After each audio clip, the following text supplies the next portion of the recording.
Good evening, good evening, good evening. Come on in the room. I am Tamara L.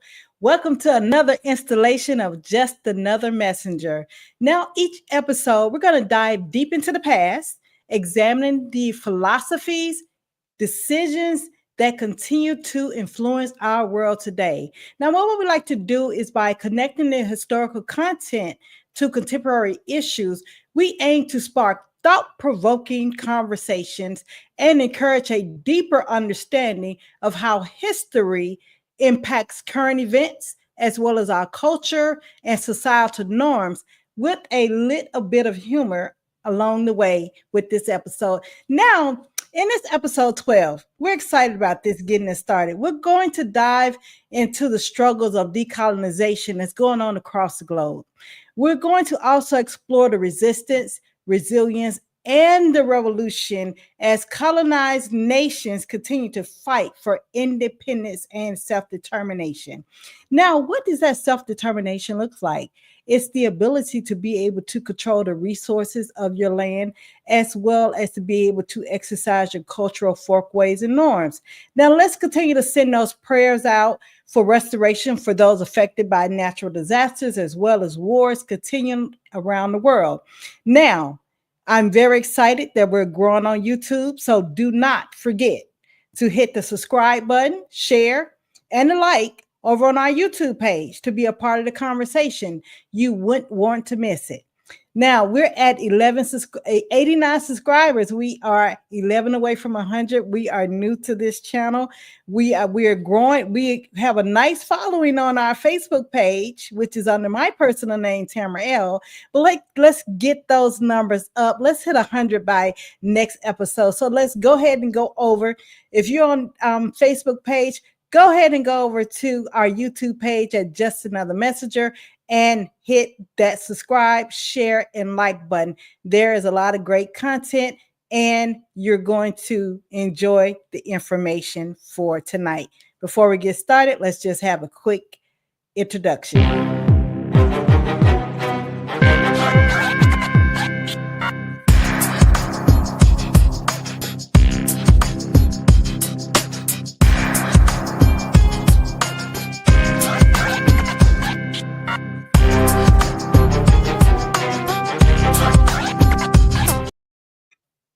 All right, we're back here. We are back.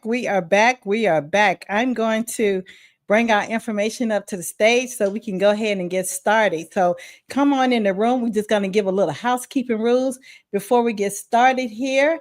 All right, now, please, we'd like to thank all our patrons for their support in helping to grow Just Another Message. So if you'd like to continue to support our channel, you can support our channel via Cash App at $ Just Another Messenger. I believe that's scrolling throughout the broadcast, so you'll have the information to go ahead and help keep the channel alive and keep it growing.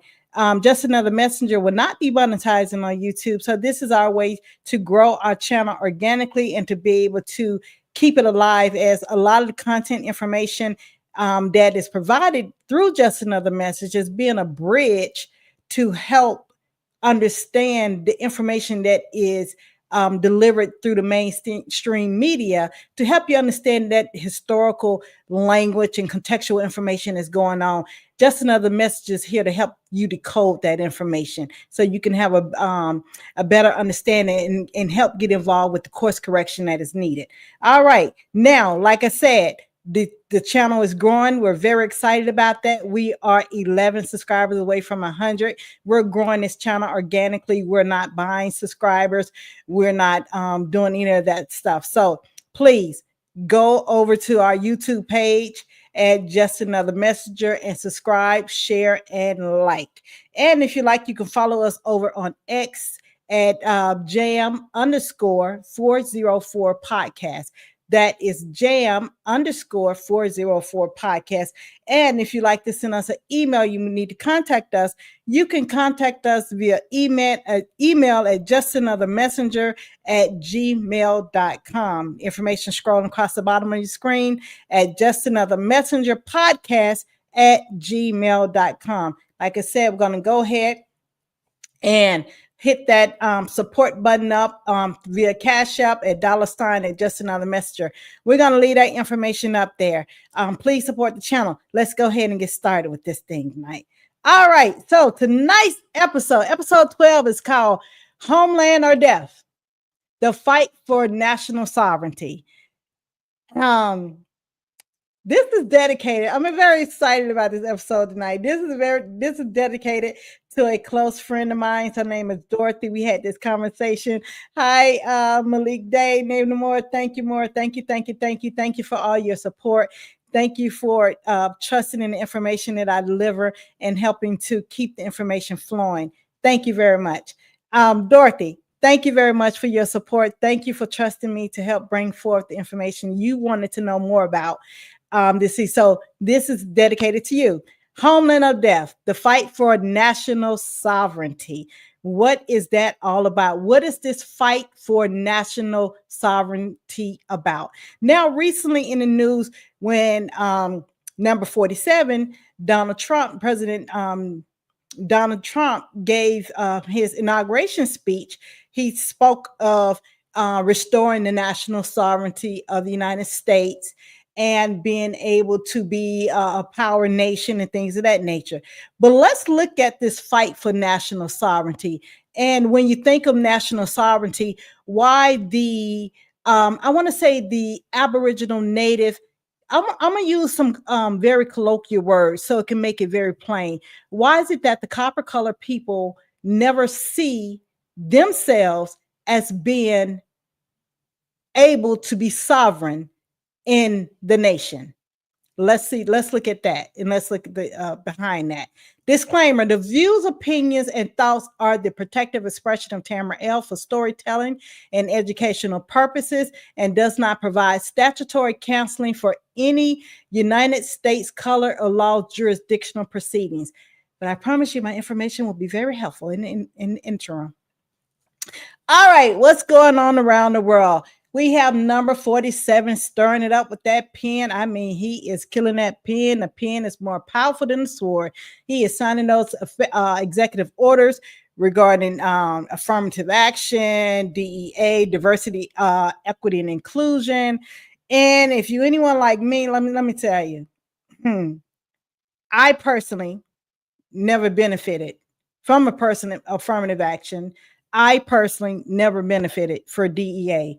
And if you dig into the background and the statistics of that, the very, very, very small percentage, and I'm seeing is like 4% of people, African American, Black, people of color. No, I'm not going to say people of color because that's another category. So let me just say Blacks. Let me say African American. It's only about a 4%. That's very small. So let's get out of that argument. That's not our fight. Affirmative action, that's not our fight. Let's get out of that fight.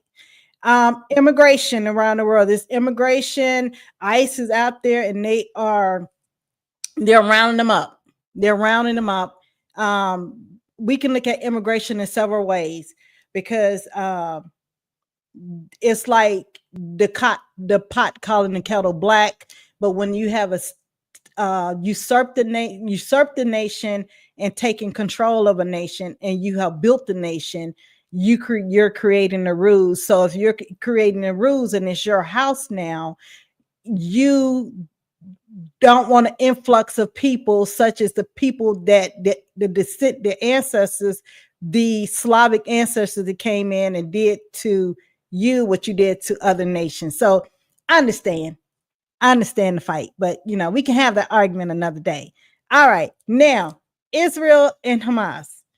that United States sanctioned war has came to a ceasefire as of January last week, January the 20th, on the day of inauguration. And you saw some things take place. You saw the release of people that was captive. We're going to get into that of the rules of war and property ownership, because this deals with sovereignty. So we're going to get into the understanding of what transpired with that. How is it that the release happened at the same time of the ceasefire, the ceasing of a war? We're going to get into the understanding of that. All right. The most important thing we want to get into this fight that's going on. This fight that's going on in Africa, in the Sahel region, of Niger, of Mali, of that's going on around there. We're going to get into that, as well as Congo. We're going to get into understanding Burkina Faso. I'm sorry, Burkina Faso, where they have told France, as well as they have told the United States, bye-bye. We no longer require you to be our masters, our usurpers. We will pay whatever debt that's owed. And from my reading, there's some debts that has been paid in what was owed to France, and France owed debt to Burkina Faso, France owed debt to Mali, France owed states to Niger. So they was like, thank you very much. They take your military with you. They're not needed anymore. It's been more harm than good having an alliance with the United States and France. So they said bye-bye, and they are fighting for their national sovereignty and reestablishing themselves as a nation. That is what fighting for sovereignty looks like, when you tell your master goodbye. And let's look at some of the things. I just want to bring this up when it's talking about how the people. This video is thanks to, it's called First Africa Podcast, and I just want to give you a little clip of what they're talking about when they're giving an understanding of what sovereignty means to them. Let's look at they develop it. They will maybe buy the uranium at a more expensive price. Should we be grateful? Niger becomes the fastest growing economy after making new alliances just months after it sent out France. Imagine what these countries would have been if they had sent out France long ago. Why is France angry? Because it's staying in these countries, its implantation in this country, its presence in this country is keeping these countries underdeveloped. It's not for this country's interest. If somebody is controlling your military, controlling your resources, controlling your finances, that's controlling your currency. You don't have any sovereignty, and if that person asks you to leave, you ask that person to be grateful. Now, wow, I want to stop there. I just thought that was great. He said when someone is controlling your food, when someone is controlling your land, when someone is controlling your currency, that is not sovereignty. Sovereignty is you are free from a foreign government control.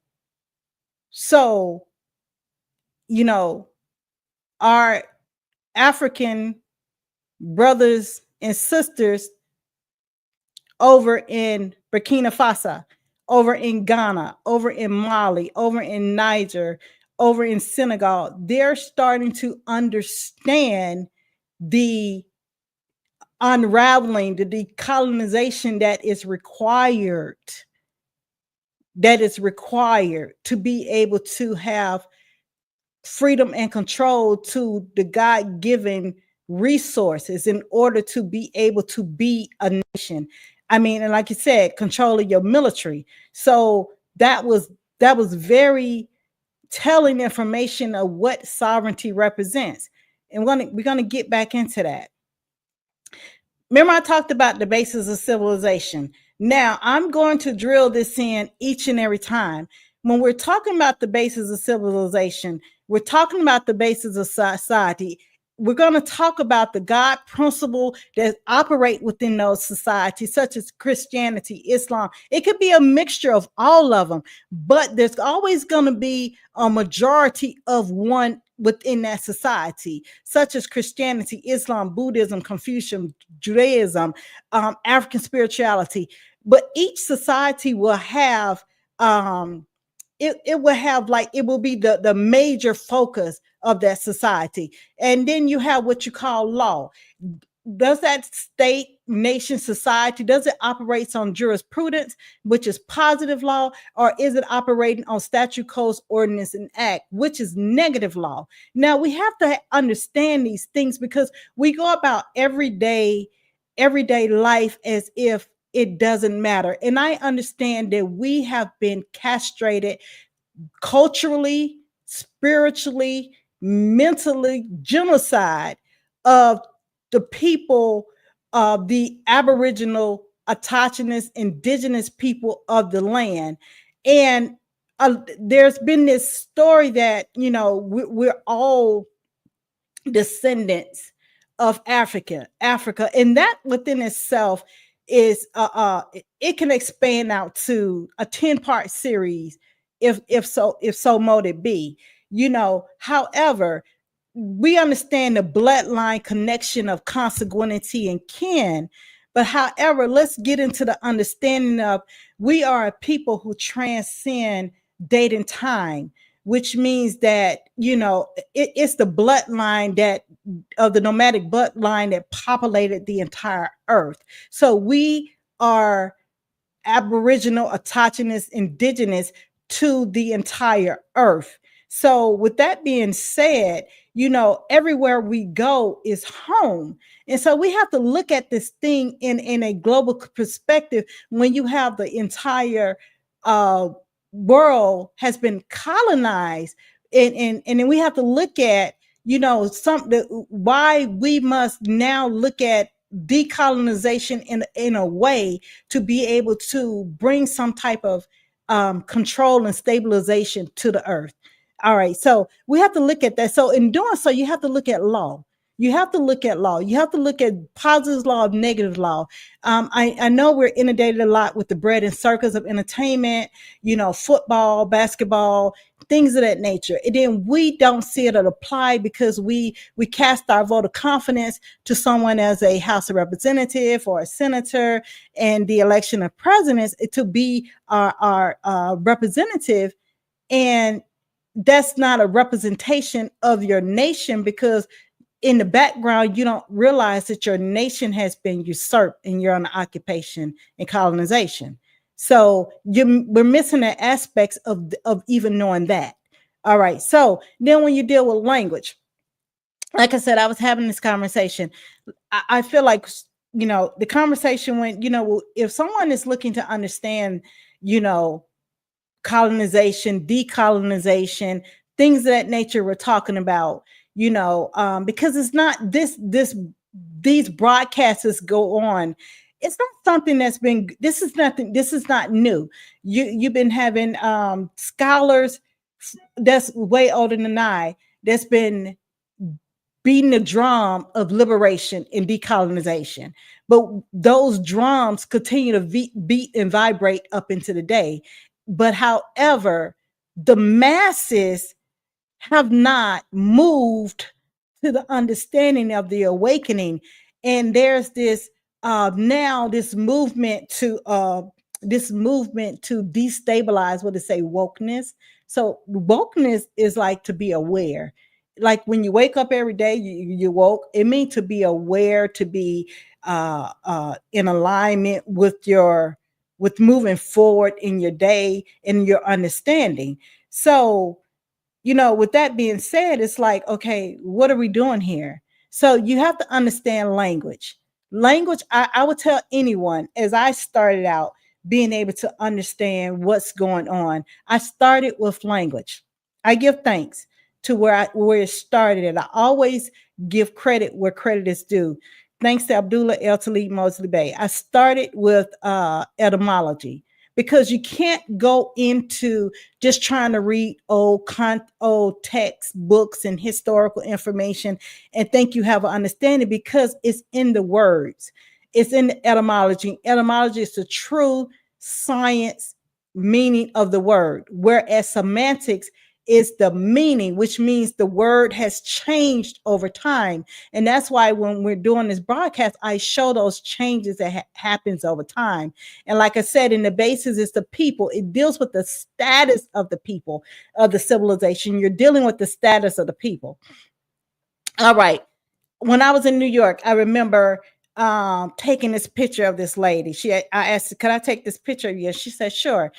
Just, just make sure you don't get my face. I said, no problem. So this was like the most marketable book bag that I ever seen. It just told it could be placed on a billboard. Colonization was a startup.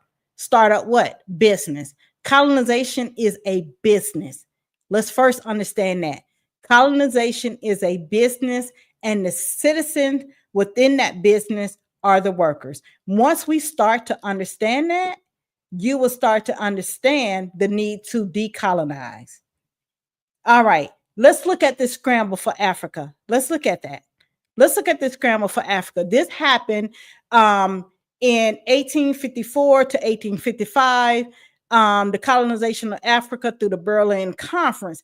And what was it there for? This scramble for Africa was to prevent conflicts among European powers over African territories. It was to formalize the rules for African colonization, including the principle of effective occupation. Now, what they did, you had within this group and body of people, it was 14 nations that came to Africa, spearheaded by a German who spearheaded this scramble. They called it the Scramble for Africa. They divided Africa up among European nations without African input. And the goal was to strip Africans of their sovereignty, leading to long-term economic, social, and political challenges. Like we said, that is why there's a fight now. That's why there's a fight today for decolonization in Niger, in Mali, in Burkina Faso, in Senegal, in those areas, Cameroon, in those areas, they are fighting for decolonization to get back control of the land. That's what the fight is about. All right. So let's look at that. Let's bring our attention over here to this picture right here. Shows Americas. It shows the Americas and the indigenous people. And if you look at the play of words, at the bottom note, it'll say native, but we understand there's a play in the words between native and indigenous. Now, these are nations. These are nations that operated before colonization. If you look in some areas, like let's look in the area that we now know as Georgia. There was a Creek nation in that area, and these are names that also have been played around with too. These are not actually the indigenous name. The indigenous name has an Algonquin. When you say Algonquin, it's the language. It's the original language. It has an Algonquin feel that was much harder for the foreigners to pronounce. So that's why you see a transfer of the name out of the Algonquin name. Like for instance, if you look at the area, I'm glad to have it up here, where if you look in the Delaware region where it's called Lenape, now that the Lenape area, you look above that in newer maps, it'll say Iroquois Nation. Now, as you see, this is area is they have the Algonquin name, which is the Anishinaabe. So some of these nations had their original names to them, and some of the nations is transferred over to the names that were given by the foreigners. Okay. Now let's see how decolonization, they transfer the sovereignty over through native land title. Let's see how the native land title system worked. during this time period. The native land title system was based off communal land ownership. Land was shared among a tribe or a nation rather than owned by individual. Or also use rights. Tribes allocated land for hunting, farming, or settlement, and rights were passed down through lineage or tribal agreements. Also, the titles were also based in ceremonial and legal recognition, where the land agreements was often recognized through treaties or traditional sacred markers. Now, European colonization disrupted and displaced many of these systems with Western style property laws, often ignoring indigenous and locals' rights. This is very important to understand this, because some people will say, oh, the indigenous people did not have title. And I'm showing you this is how the titles were. The title to the land, which is the metes and bounds and the latitude and longitude. This is how we respected the boundaries within the nations of each other to be able to operate freely and be able to utilize the economic resources from the land and be able to have free markets from nation to nation. And we did that through communal land ownership, use rights, and ceremonial and legal recognition. Now, look at this right here. I want you to pay attention to this. I want you to pay attention to this is what you call, this is transfer of land through war. So this is how the titles were. So this is what you call a title to the land of a nation. And this is how it wrote up when land was ceded through war by the Cherokee Nation to the U.S. at the treaty on July the 8th, 1817. All right. Look at this. Look at that area. Look at that geographical area. It gives you the metes and bounds of that area, as well as it provides you with the information. It gives you the longitude and latitude of the area and the signers of that. Now, I underlined the word ceded because now we're going to get into the etymology and what that means. Ceded. What does it mean about land being ceded through war? Now, look at this. It said in 1871, the House of Representatives ceased recognition of individual tribes within the U.S. as independent nations. Remember, I showed you the map just a couple of strolls back, where it showed you the various individual nations and tribes throughout the Americas. Let's go back and look at that. Let's look at that. The individual tribes, indigenous tribes in Americas. Let's look at even in South America. Let's look at the Taino. Did it say Puerto Rico? No, it say Taino. All right. Let's look at the Maya. Let's look at the Aztec Empire. Let's look at the if you go out west, let's look at all the different empires out west and in the plains, in the central. And let's look at all the different nations in the individual nations in what is known today, Canada. And let's in Denmark, let's look at all those different nations up there. Say individual nations. All right. Now it say in 1871, the House of Representatives ceased recognition of individual tribes within the U.S. as independent nations with whom the U.S. could contract by treaty. Contract. Business. Then I say colonization is a startup. Business. By treaty. This ended the nearly 100-year-old practice. No. They can say this ended the 100-year war. There was a 100-year war where the indigenous nations had to go to war against the foreigners, the foreign nations that were coming in, that we freely allowed to come in and set up their business for exchange of commerce and to do business. So they cannot, and they were taxed back in Europe against their king. So we allowed a free market to come in and do business. That fight lasted for 100 years. Okay. And practice of treaty making between the U.S. and American Indians. 100 years. Okay. It was a 100-year war. And that's where the Trail of Tears occurred. It was 100-year war. Oh, Timmer, it say Indians. Let me explain something to you. When you say Indian, you mean black person. When you say black, you mean black. When you say people of color, you mean copper colored people. When you say copper colored people, you mean Moorish people. When you say African people, we're all that. We're all that. That's us. That's all. That's us. We are people by many names, but it's us. It is us. All right. All right. Acquisition of sovereignty to ceded, which means let's look at how the acquisition of sovereignty occur. It occurs by secession, which means a state may acquire sovereignty over territory if that sovereignty is ceded, means to transfer to it by another state, a nation state, which means the Cherokee in the previous one, in 1817, the Cherokee had to cede over their land because they lost the war to the U.S.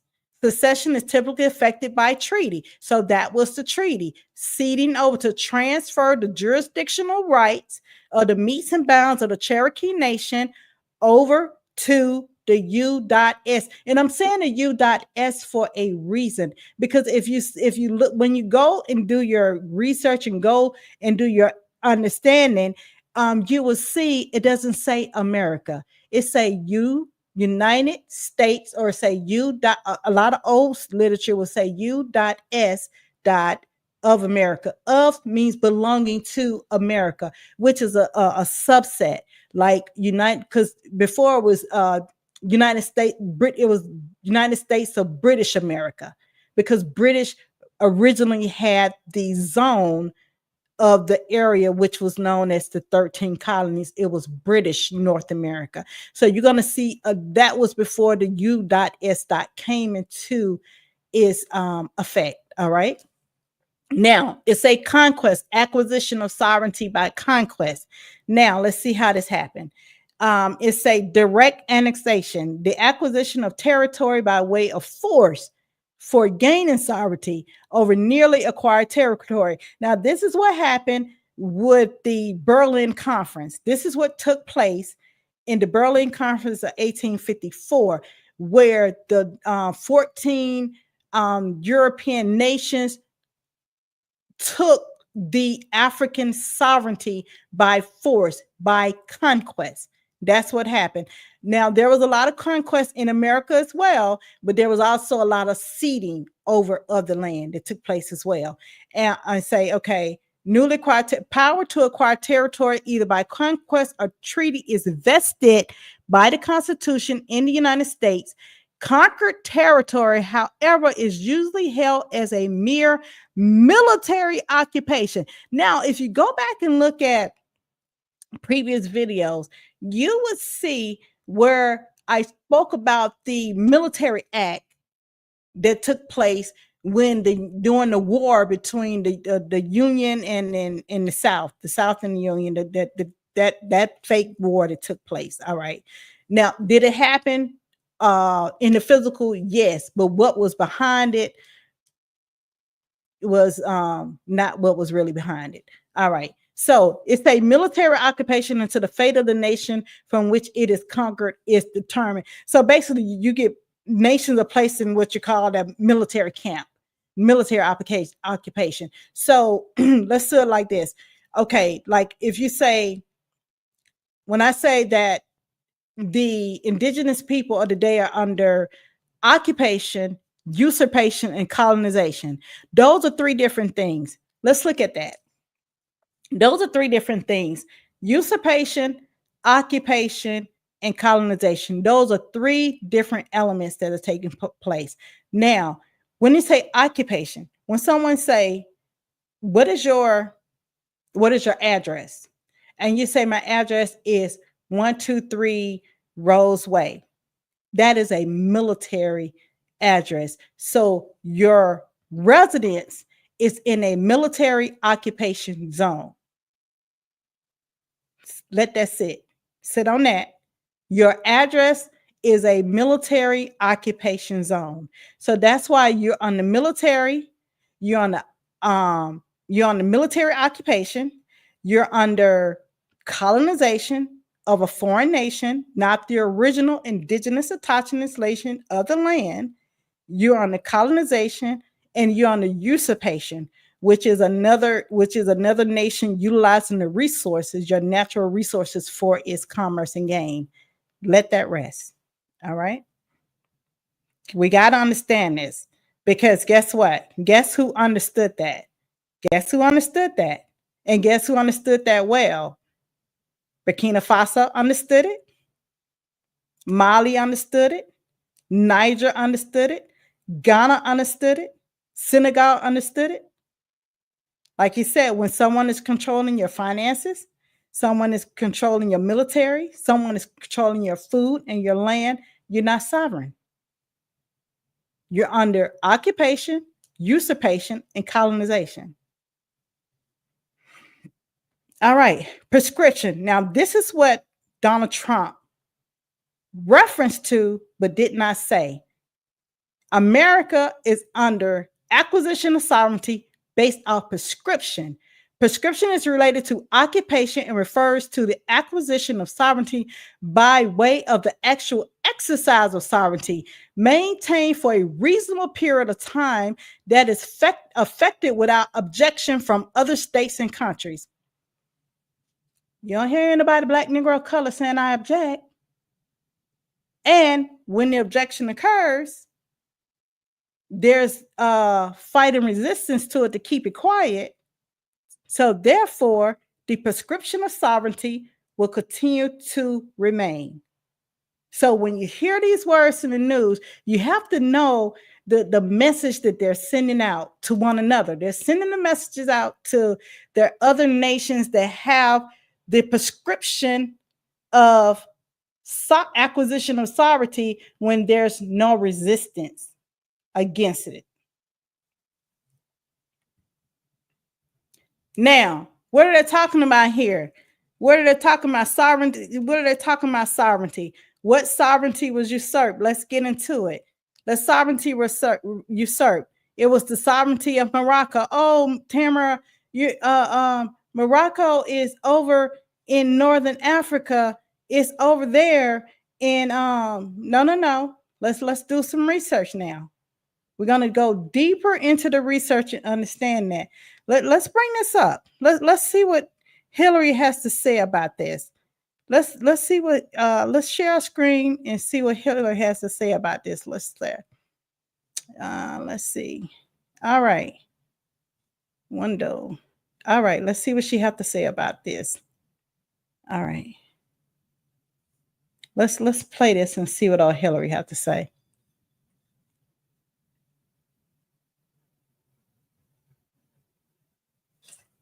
Let's see what she has to say. Here, I told my team we need to start a strategic dialogue with Morocco. No country has been a friend of the United States longer than Morocco. You were the first nation to recognize us back in 1777. 1777? Did you hear that? Let's back that thing up, Hillary. What did you just say? What you just say, Hillary? What you just say?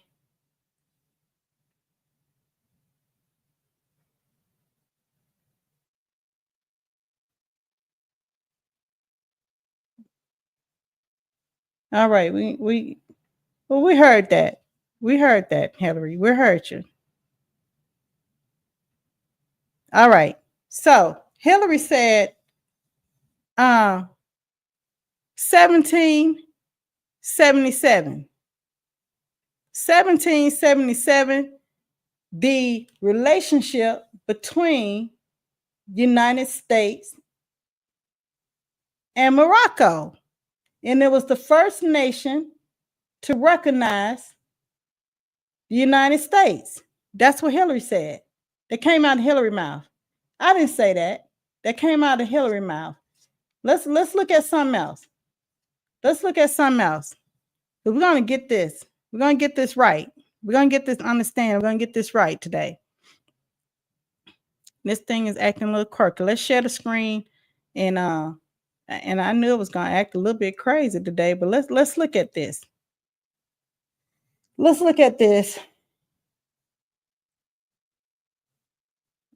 All right. It say this is from the Library of Congress. This is let me see, can I make this bigger?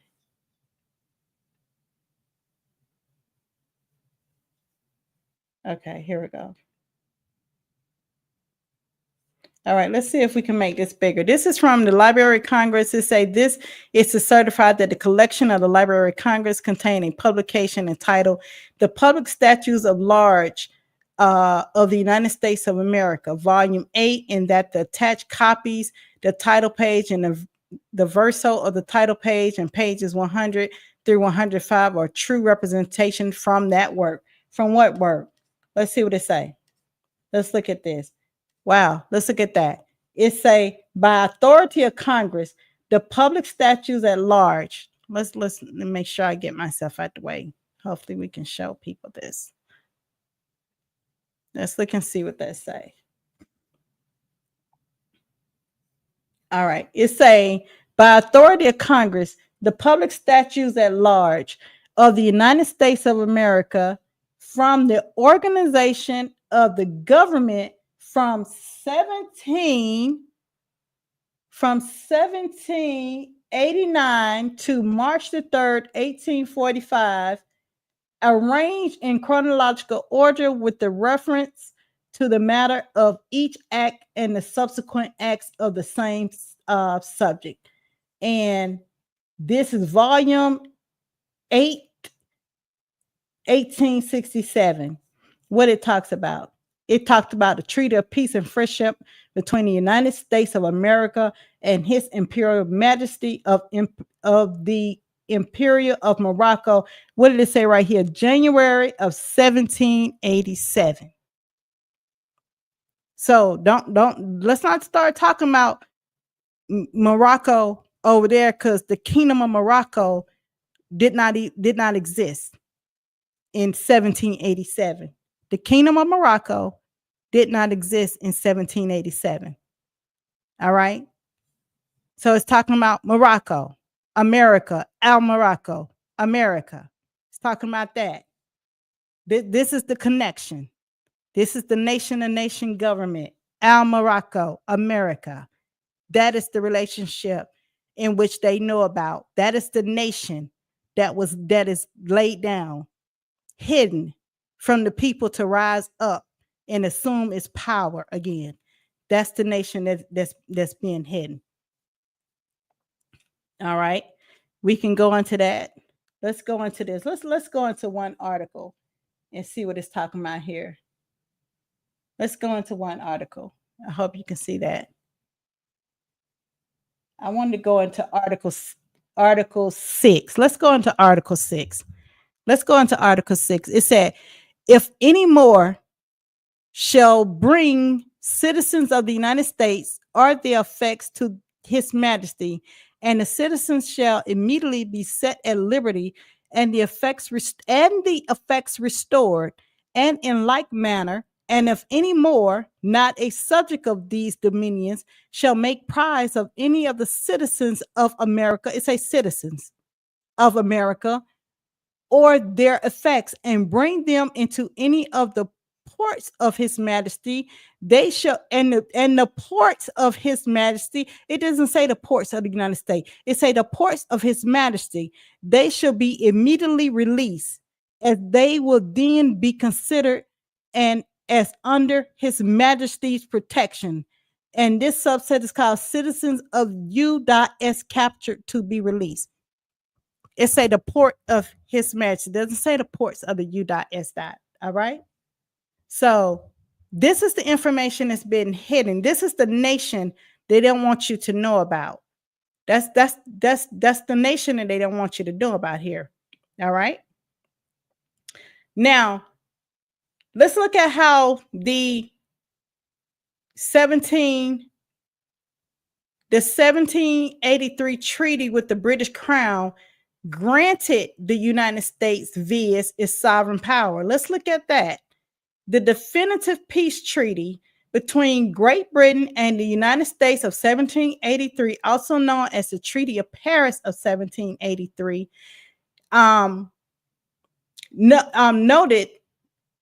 noted that slavery ended in 1863 with non-rebellious states. Now look at the signers here. American negotiators was John Adams, Benjamin Franklin, and John Jay. Now you see why they are on your fiat currency. All right. Now this is how the United States got their sovereign authority to the British. What the British owned, what British was over the territory of the American, which was known as the 13 colonies. This is how the United States received, it was ceded over to the United States. Let's look at that article first, the first article, where it reads, His Britannic Majesty acknowledged the said United States viz. Let's look at that. It only lists 13. You don't see California in here. You don't see Texas in here. You don't see any of that, right?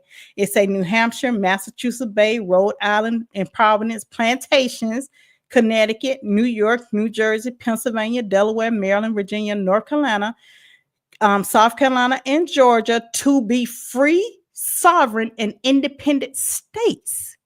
To be free, sovereign, independent states that he treats with them as much, and for himself, his heirs, and successor, relinquishes all claims to the government, property, and territorial rights of the same in every part thereof. In Article 2D, it allows for the Northwest expansion. You go a little deeper, you look at what is the Northwest expansion, you're going to see that's how it brought in what you call Michigan, Illinois, Indiana, the five states, 6 states along what you call the Great Lakes. That is the Northwest expansion. And that was from when the British lost the French and Indian War. So the French, because we joined forces, the indigenous people joined forces with the British to help them beat the French, and ended up annexing through annexation of sovereignty, that area called the Northwest expansion over into the United States. And just that's how all the other states got annexed into the United States through war, beating Spain in war and things of that nature. Spain losing its territory as well, which is known as, Florida, which is known as Louisiana, those areas, and then go on till you get all the way over to what you call the West. All right. So we have to look at how the sovereignty of the indigenous nations were lost, like you said, and you have to look at what took place when the British ceded its territorial, its government, its claim to the property, its territorial rights in every part thereof over to the United States. All right. Now let's look at this also. We're going to look at this. We have to look at this, because when things are ceded over, it doesn't mean that the loss of property. And I have to show this. This is very important to show this. It's very important to show this part right here. Share screen. Me and the share screen is not having a good day today. All right. Entire screen. All right. Let's look at this. Yeah. How do you make this larger? All right, there we go. We're going to get here, Tamara. We're going to get these little things going. I want to show you this.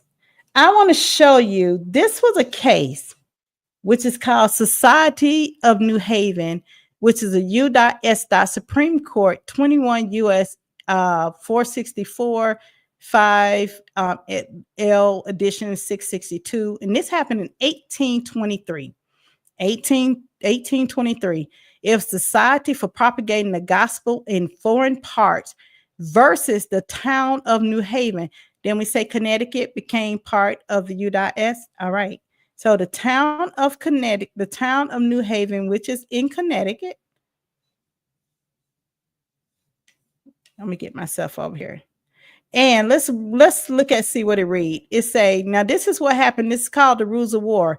And this is what happened when the war is over. It say a corporation for religious and charitable purposes, which is endowed solely by private benefactions, is a private eleemosynary. The word eleemosynary means gift corporation. It's a private gift corporation, although it is created by a charter from the government.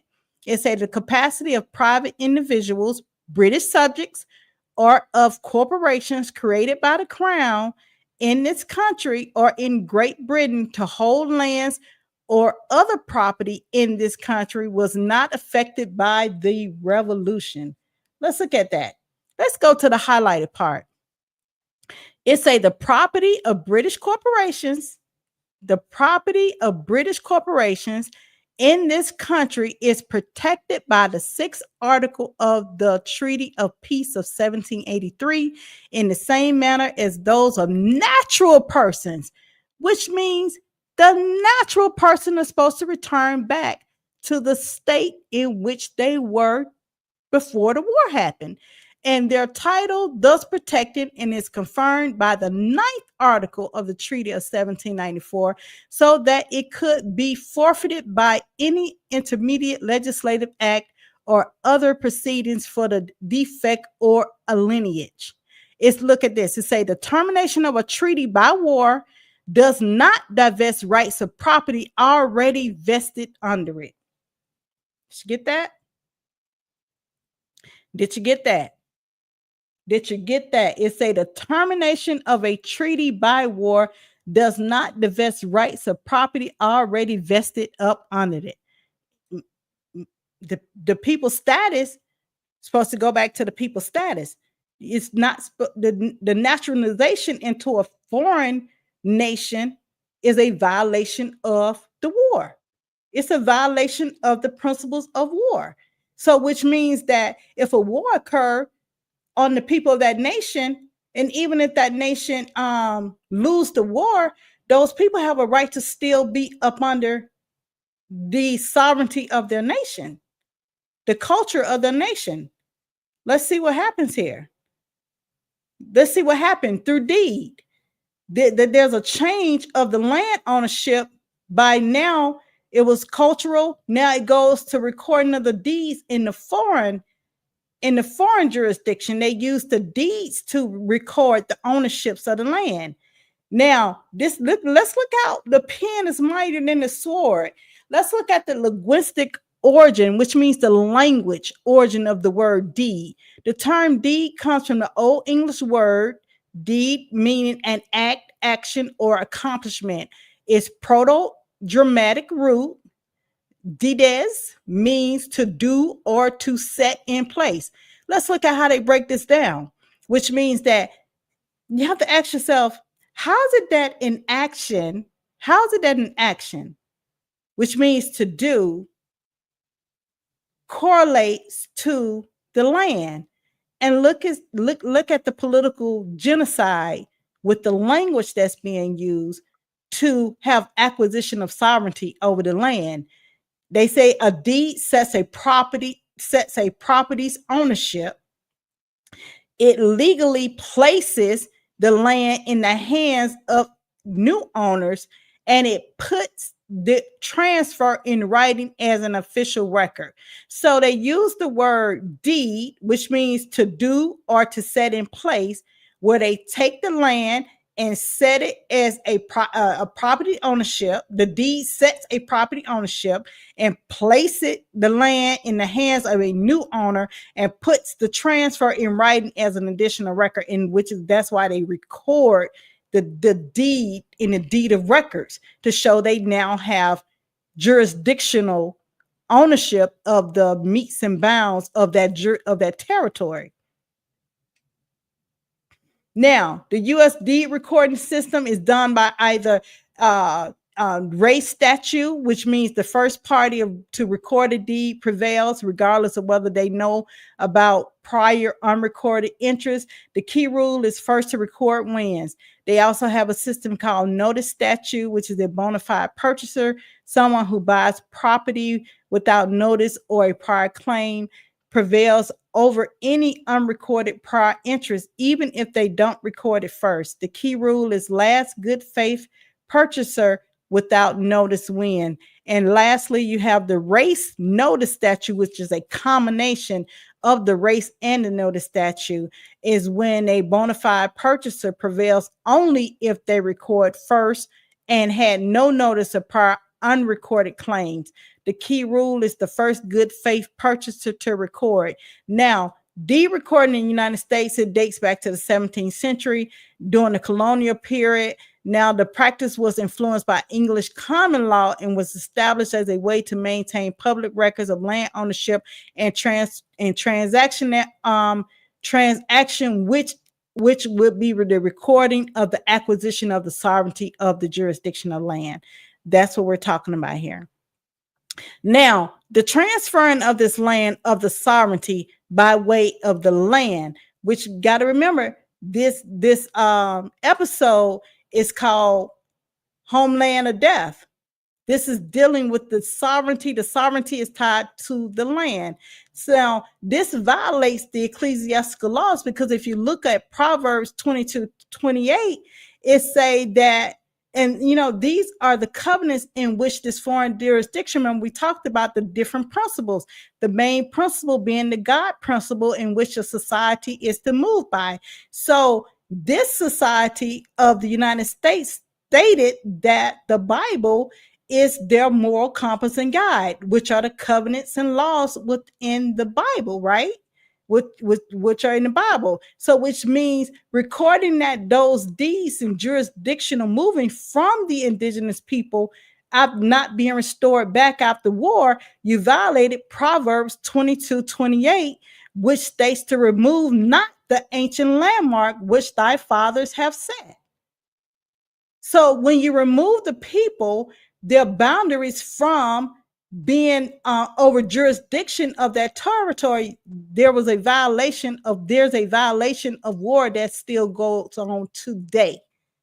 And there's a violation of Deuteronomy 19:14, which states that you should not move your neighbor's landmark, which the men of old have set in the inheritance, her. The earth is her.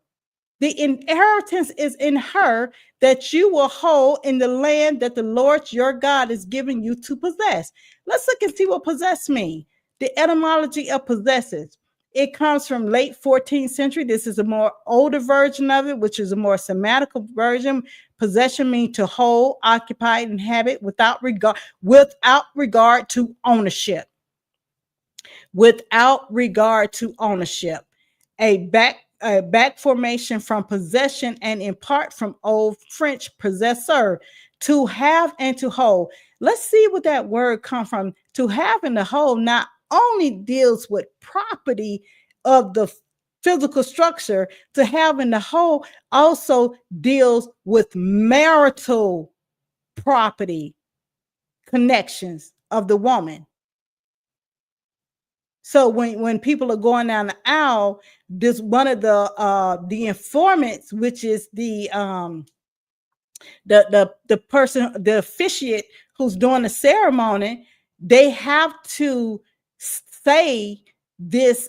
It's a spell. It's a spell. They have to say this spell contract within this understanding, to have and to hold from this day forward to death do you part. That means the acquisition of sovereignty of that means the acquisition of the physical body in that contract of the estate of the person, the natural person. Is the have and to hold of now the natural person sovereignty being usurped because you're getting a license to the state of whatever this process is occurring at. So now, not only in land acquisition of sovereignty, now it takes place through through the natural body acquisition of sovereignty over the natural person by way of licensing through a marriage license. Now the state has custody and control over the natural person, woman, and anything that's produced from that woman now comes under the property of the state of, which called, and so what comes out of her is called her children. And her children now becomes custody of the state through the Parentage Act. And that's why now you're seeing the argument now about the paying the, what you call that, child support. You're seeing the argument now with the child support going on. All this is the fight of sovereignty, but they don't want the indigenous, autochthonous people to understand what sovereign we're talking about. We're talking about land sovereignty, and we're talking about natural sovereignty of the body. These strongholds must be broken. They must be broken. So, yeah, that's what we're talking about. Possesses, to have and to hold, to be in possession of, from Latin possessors, past participle, to have and to hold in one's control, be master of, own, preferably a compound, potus, having potus. Who else is a potus? Possession, potus. Yeah, that's so don't think they made that name cute. Possession, potus. Yeah, having power, powerful, able, from the Proto-Indo-European root. Now, when you see the etymology of the word and you see the word P-I-E, now we're getting closer to the root of the word, which is poti, powerful, Lord, plus sitier, from P-I-E root sid, to sit. So that means a powerful Lord to sit. Possesses. What? So that was etymology of possessing mean. Let's look at to have and to hold. This is the addendum clause. Yes, all done at the altar. Yes, absolutely. All done at the altar. Don't forget to hit that like button. I'm giving some great information, help you dissect what you see on the mainstream noon, and to understand what this fight about, so you can have a better way to course correct and to be able to navigate through this. And that's what this is about here. Now, to having the whole, this, like we said, this is about the natural sovereignty of the natural body. This is in the natural body, and also the real estate is called the addendum clause. I like to put this on here. In Latin, it's called addendum et addendum. Addendum et addendum. That is the Latin word. In English, modern English, is called the addendum clause. To have and to hold from this day forward. If you look in your deed of records, in your deed, it'll say in your deeds, it'll say to have and to hold this property located at. But this is a trick. It'll say the longitude and the latitude, and then it'll give which is actually the true location. So they're telling you this is the true location is the latitude. If you look at your deed, it'll say to have and to hold this location is the latitude and longitude. It'll say 75 degrees northwest, 75 degrees northwest, 37 degree parallel. And then to give that is the location of the jurisdiction in which is being usurped on the deed of record. Now, then it'll have in parentheses, it'll have the military occupation zone, which say 123 Cisco Way. That is the military occupation zone of the longitude, latitude jurisdiction that's being usurped. That's how you read that. Now, in the marriage license, the officiant has to verbally give the addendum clause to have and to hold, because you get your marriage license through the state of wherever your state, the status in which you're domiciling at.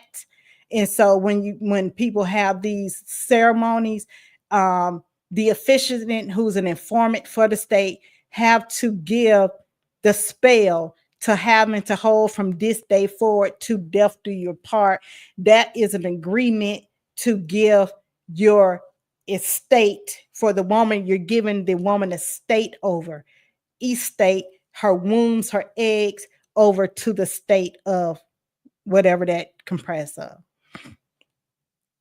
All right. And it say the habendum clause is a section of a contract that deals with rights, interests, and other aspects of ownership given to one of the parties. Given only to one of the parties. Who is that party that contract is given to? It's giving to the state of. That's who that contract is given to. The addendum clause transfers the building over to the state of. That's why you can be paying the interest, the eleemosynary to gift, the gift over to the state, over to the mortgage kind of the lender every month, which is the eleemosynary gift. You're paying that over to the lender every month, and there's just, let's just say you have that dead pledge, aka mortgage, for 30 years, and you pay it off, right? You pay it off, but guess what? Because you made that pledge, that habendum clause, the habendum clause for this location, that gives them the right of taxation for life, unless you drop a body, in the back like Jimmy Carter and Donald Trump, and that exempt. Okay, all right, yeah. That's what that means. All right. Post-millennial and international law. What is post-millennial and international law? Now, there's a fight that's going on. This new stuff have me racking. I mean, I'm literally rolling over like, oh my God, I got to discuss it. It literally is driving me crazy what's on the news. Now, you have all these states such as Alabama, Texas, Tennessee, a lot of southern states. You have a lot of southern states that are trying to state that international law doesn't have a say-so in this state. They're trying to make that argument. They're trying to separate from international law. And this is why they're trying to separate from international law, because international law deals with post-millennial. Let's look and see what post-millennia is. Post-millennia is the restoration of status. It deals with the key aspects of post-millennial in international law. And what else does it deal with? It deals with the 14th Amendment that Donald Trump talked about, and revoking the 14th Amendment. Oh, but Tamara, the 14th Amendment, he said the 14th Amendment was for the slaves, the descendants of the slaves, the children of the slaves to naturalize. Okay, you could still revoke it. And when you revoke it, now we're going to have to address post-millennia, and another state saying, oh, no, Trump, if you do away with the 14th Amendment, now the people get to unite it back into that nation state and go back to restoration. Key aspects of post-millennia, restoration of their status. What is your status? A person, a prisoner of war or captured citizen who returns to their home country, regains their previous rights and legal standing. Example, a diplomat captured in war and later repatriated may be reinstated to their official position. Now, isn't this what happened when the ceasefire? Isn't this what happened when the ceasefire between Israel and Hamas occurred on the inauguration on January the 20th, just last week? When the ceasefire occurred, they had to release those prisoners. They had to release those prisoners with the ceasefire. That's restoration. These are the art of wars. So you have to ask yourself, why are the people that has been reclassified in a foreign jurisdiction as Black, Negro, Color, African American are not being able to go back to their original legal status? That's the question. That is the question that should be asked. But why why didn't that happen? Why hasn't it even happened today? Why are we still playing this game? Because it continued to uphold a nation on top of a nation. It continued to uphold its status. Once the war is over, the people are to return back to their legal status of which they were during war, before war, not to be naturalized into a foreign nation. Property and territory, land, ships, or other assets recaptured from an enemy may be restored to their original owners or state. Example, if a nation's warship is seized and later retaken, it resumes its former ownership under the doctrine of post-millennia. Now, remember that I read you last week we talked about the public law 11850, and it was talking about in that public law, it was talking about that if Russia does not pay for the damages to Ukraine, it gives the United States the right. You have to go read these you have to go read this stuff, people. If Russia does not repay the United States for the damages it incurred in Ukraine, it gives the United States the right to seize the Russian assets that are left there during the war, to be able, I guess, to sell it and to be able to make money off of it. Like we can take your what you call them things, whatever it is, whatever's there that could be used to sell to someone else and make some money of. We can seize those assets, sell it to someone else, a nation that need it, and we can get the currency from that and subtract it against your debt that you owe for the damages that were done to Ukraine, because we funded the war in Ukraine and it helped pay down the debt to Ukraine. Yeah, so that's in that public law 11850, in which they put that, they slid in the war pack. It's a war package expenditure that they slid in the TikTok ban in there. So which means something that was free, this became a data war, something that was free to the U.S. citizens. Now all the U.S. citizens will have to pay. If you want, it doesn't matter if you want TikTok or not.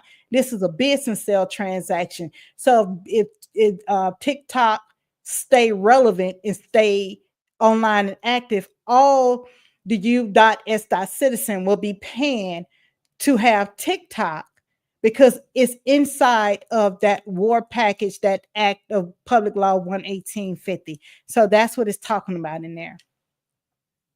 All right, now let's look at restoration of status. You have cultural status, an individual or a group's position, identity, and recognition within a society's cultural framework. It is shaped by factors such as heritage, tradition, language, social customs, and artistic contributions. Cultural status is about identity, influence, and the recognition of cultural heritage within a society or community. You also have national status. Now, also within cultural status is also the national status as well, and political status. But this is political status. National status by itself is only based on citizenship or political status, which concerns governance and rights. It is tied to citizenship, nationality, or allegiance to a sovereign state. Now, that's when it's just national status by itself. But when you have cultural status defines your national status. All right. Call to action: Homeland or death. The fight for national sovereignty of decolonization. That is what tonight's message was about.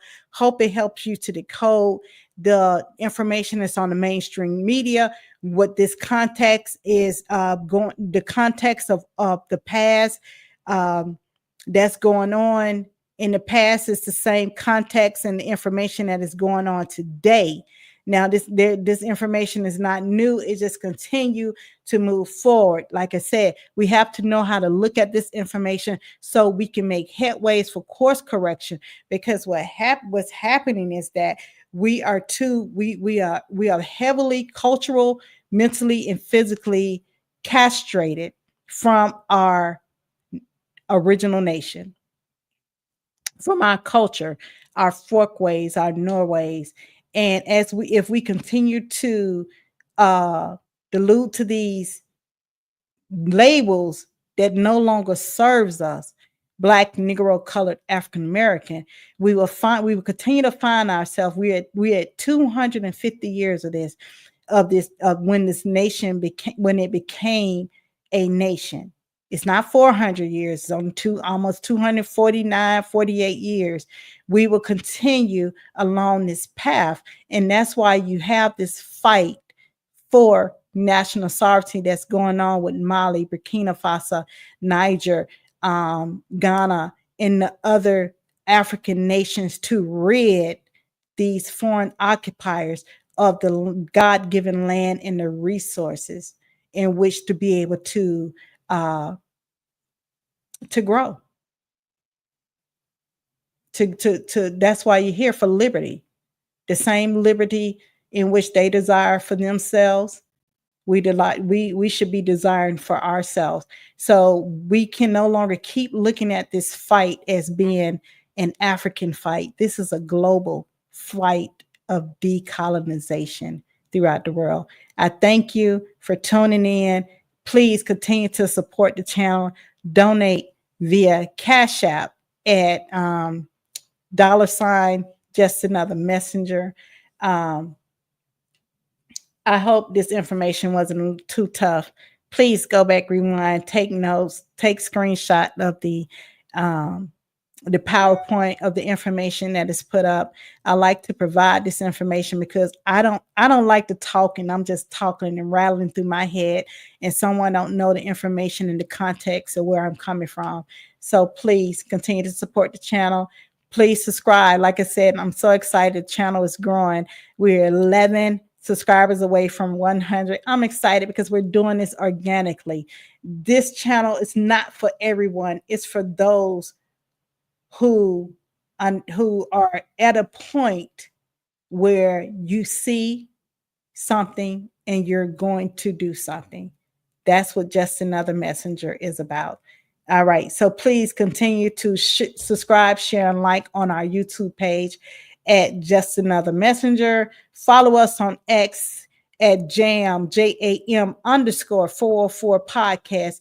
And if you'd like to send an email and communicate, if you'd like to be a part of the show, please send an email to justanothermessengerpodcast@gmail.com. Yes, I welcome open dialogue. I welcome guests. Let's go ahead and just get this thing going. Like I said, again, I thank you for tonight's episode, and I look forward to joining you each and every Wednesday at 8 p.m. Eastern Standard Time. And what is the people power that we need to restore your national sovereignty through political unity, restore national culture, folkways, and customs, restore matrilineal principles of government, build civic organizations to learn and operate in government-to-government functions. I bid you farewell. Tune in every Wednesday at 8 p.m. Eastern Standard Time and have a good evening.